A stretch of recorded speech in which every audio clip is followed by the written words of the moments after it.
Today's going to be a detailed video on what motor mounts I usually use on my LS swaps, and do you need the fancy ones. This is a C30 behind me, one we built on the channel. There's a few cars and a few LS engines I got laying around, so it's going to be a detailed video. Going to be a little bit longer than usual because you know, everyone's saying I need to make longer videos, so this is going to be one of those videos. Hopefully I can stretch it out, you know, stretch. You know, that's me just trying to make the video longer, by the way.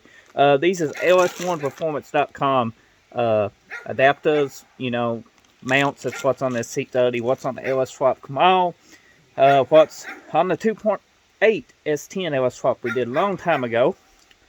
And I'll show you how I did that with the 2.8. Because you can't use them like they intended. You got to switch sides, you know, put the right side on the left side. Just get a little bit longer reach backwards. Yeah, but let's just dig into this subject. The mounts right here is around 30 bucks, 30 some, give or take. Sometimes you catch them on sale, I do believe.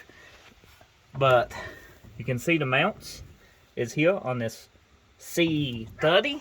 A lot of people say you need special mounts on these square bodies. You do not. You know, I personally, you know, did a couple square bodies and I have never used that special mount. How's that one? It's all bolted in the factory location. They fit perfect. Underneath, as you just seen on this C30, there's plenty of room for using these mounts. Right here with your stock 350, you know, 305, 4.3 clamshell mounts that goes onto your motor. Let's just close this hood.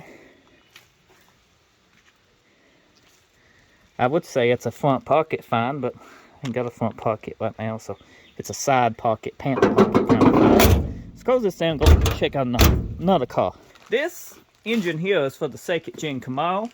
Yes, it's still on the channel. We're just waiting on sheet metal, and I'm finishing the third gen up before we jump back on that 79 model Camaro, converting it into a 70 Camaro. Pretty fun build, but this is a close-up of the mounts out of the bag. And your clamshells, I do not have one laying here, but they bolt on here all the way forward. These two and this one, or these, is it these two here and this one, I do believe. It's this one and these somewhere in all the way forward is your stock small box Chevy location for this. But you can see we got several adjustments. Now, if you got your mount further back and he's not working out for you, well, all you do is install them like this. And then look at all the adjustment you got. You got a ton more adjustment this way now to mount your engine in. So these is universal.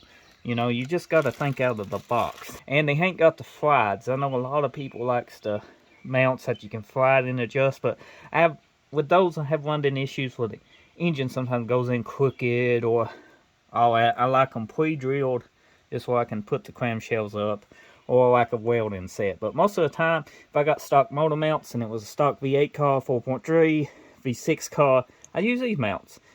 Like in the S10, it was a factory 2.8. Here was too short because the mounts was about right in here.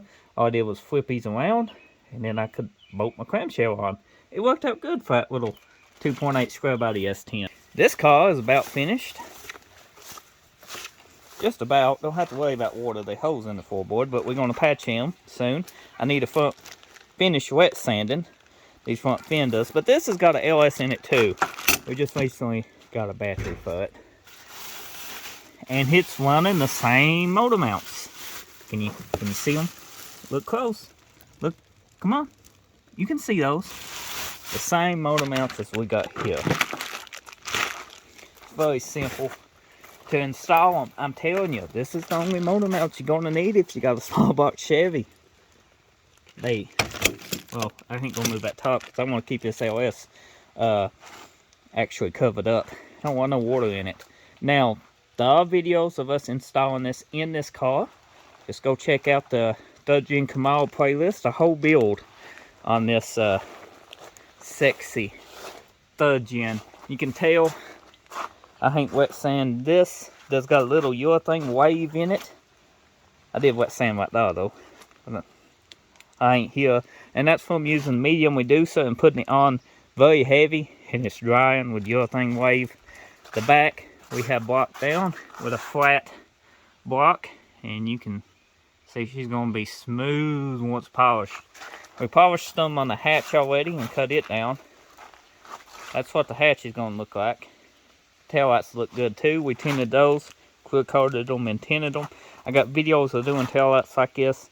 I didn't personally video me doing this set, but when I do a next set, I'll be sure to post that for all the new subscribers, or you can just check the channel out.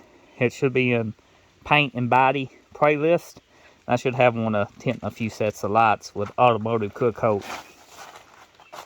You know, better than spray cans. The second gen Camaro. Some of you want to know what happened to it. Well, it's here. We need to finish it. We do. We got to, you know. Yeah. But there ain't much more I can say to it that, you know, needs to be said other than we need to put rocker panels in it, put the front end back on it, because we did the split bumper conversion. The trunk is done inside. All that's welded up. Just a little bit needs done, but this ain't getting started on till this is completely finished. That's a pretty car. Got a cow hood, but a different one. I gotta paint this section. Yeah, there's still a lot more painting to do. I am painting this in pieces, by the way. As long as you write down your air pressure, and you don't put your reducer up, and you spray the same way of the car, you put the exact same coats on it, spray the same way you do the body, you can make it match. Don't worry about painting your car in pieces. Just be sure you get enough paint to do it. You don't want to go back to the paint store and somebody else mix it up. You might change the color just a tad. Now, if you're blending, no big deal. If you're painting piece by piece, make sure for it to panel match, it comes out of the same gallon. So these mounts are not the be-all, to end-all motor mounts. You know, your project may not can use these. If it's a factory clamshell engine with 4.3, you know, 305, stuff like that. 2.8, they do work flip. Probably work for other applications too if you flip them where you can bolt on and it's got a clamshell. But it's not the be-all, end-all. I'm not sponsored by these mounts. I've been using them for years, and they just my personal go-to for anything like that. I know we're going to work the first try. I know the engine's going to sit in the exact factory location. Transmission's going to bolt up. No drive-on issues, nothing like that. Just bolt in and go. And take what I've been using. But, as I said, it's not be-all to end-all. Like on this Maverick, if you're doing something, say in a Ford or converting, you ain't got the clamshell locations, you just don't. A Pontiac should work, Pontiac 400 and stuff like that. But a Ford Maverick, no. You see down in here, let me just take you in, just hold on. These are not mountable anywhere.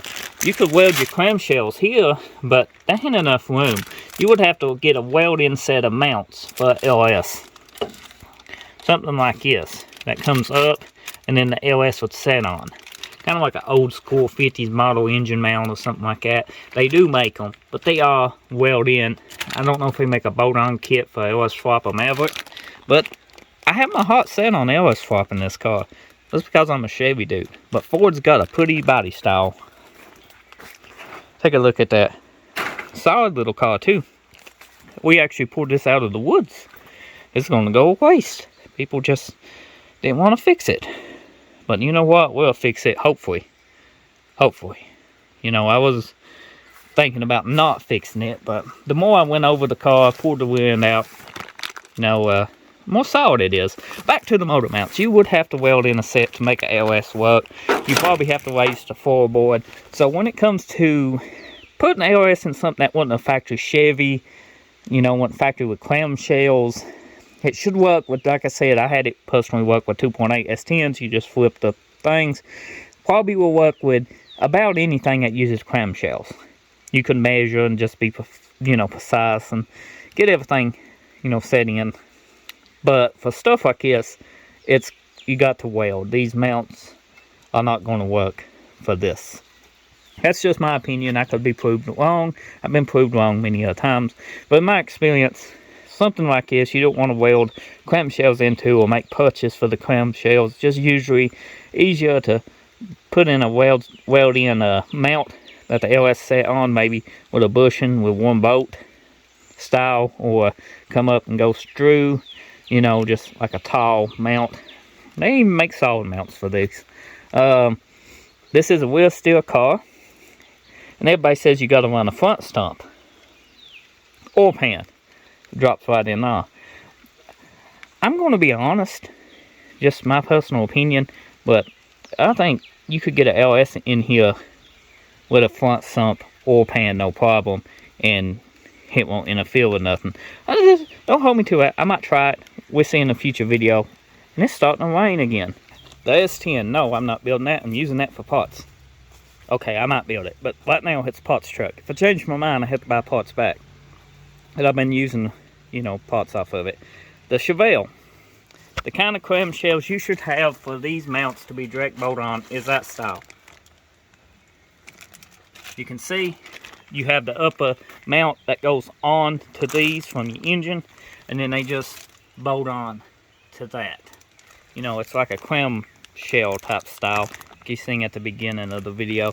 And yeah, this is the Chevelle, the floppy second Chevelle I call it, because you know it's built from like parts, just leftovers, you know, floppy seconds. That Chevelle got all new sheet metal. It's gonna be a fun build. But yeah, back burner projects. So these are not the end all be all of mounts. Behind me is a 2.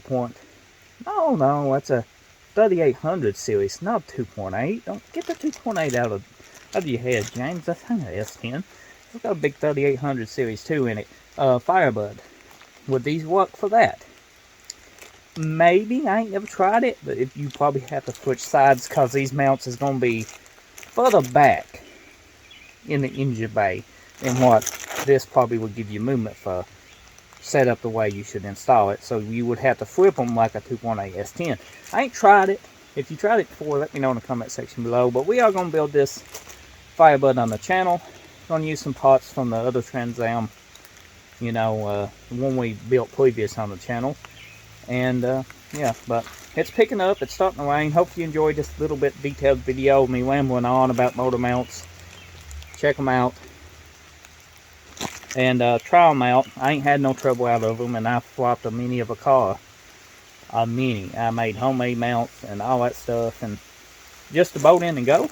These are very nice. If you got a factory V8, 4.3, 305, 350, 400 car, these work out really good. Just use your factory clamshells off the old engine, move them all the way forward, and you transmission, everything goes back in the same spot. Very simple. Oh, that's the rain. I'm going to go now. Subscribe if you're new, and see you next time.